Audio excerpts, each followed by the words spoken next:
Biological evolution is a genetic change in a population from one generation to another.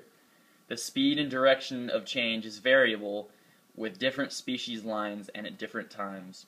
Continuous evolution over many generations can result in the development of new varieties and species. Likewise, failure to evolve in response to environmental changes can, and often does, lead to extinction.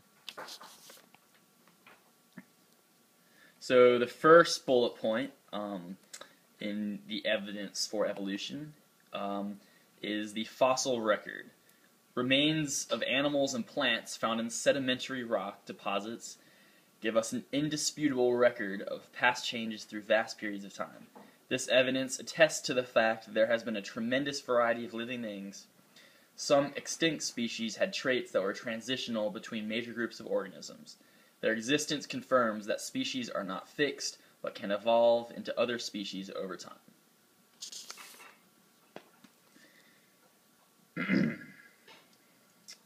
One of the first of these missing link gaps, as mentioned before, to be filled was between small bipedal dinosaurs and birds. Just 2 years after Darwin published On the Origin of Species, a 150 million year old fossil of Archaeopteryx was found in southern Germany. It had jaws with teeth and a long bony tail like dinosaurs, broad wings and feathers like a bird, and the skeletal features of both.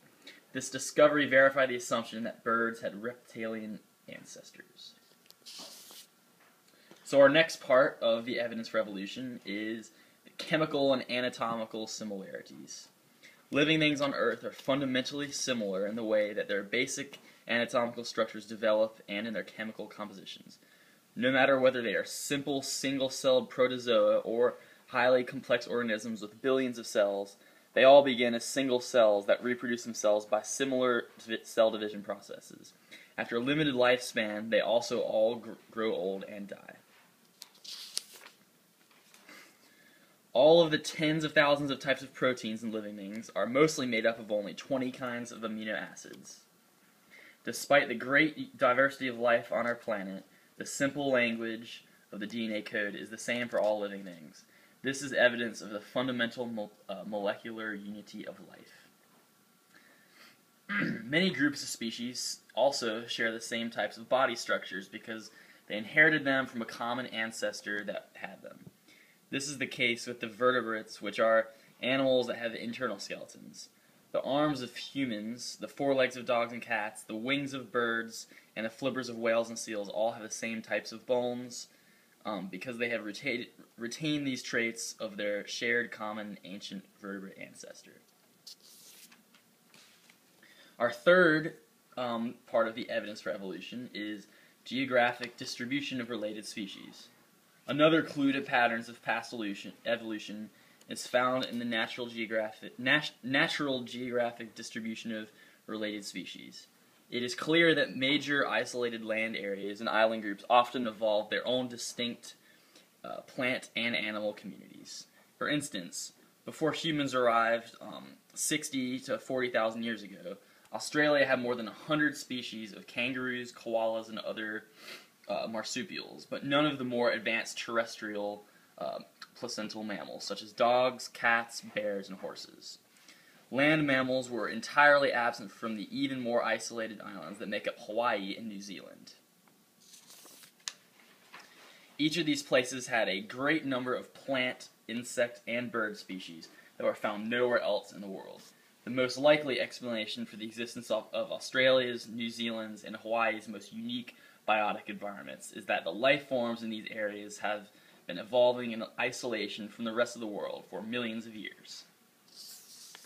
Alright, so our final part of the evidence for evolution is genetic changes over generations.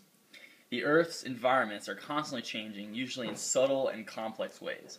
When the changes are so great as to go beyond what most members of a population of an organism can tolerate, widespread death occurs. As Charles Darwin observed, however, not all individuals always perish. Fortunately, natural populations have genetic diversity.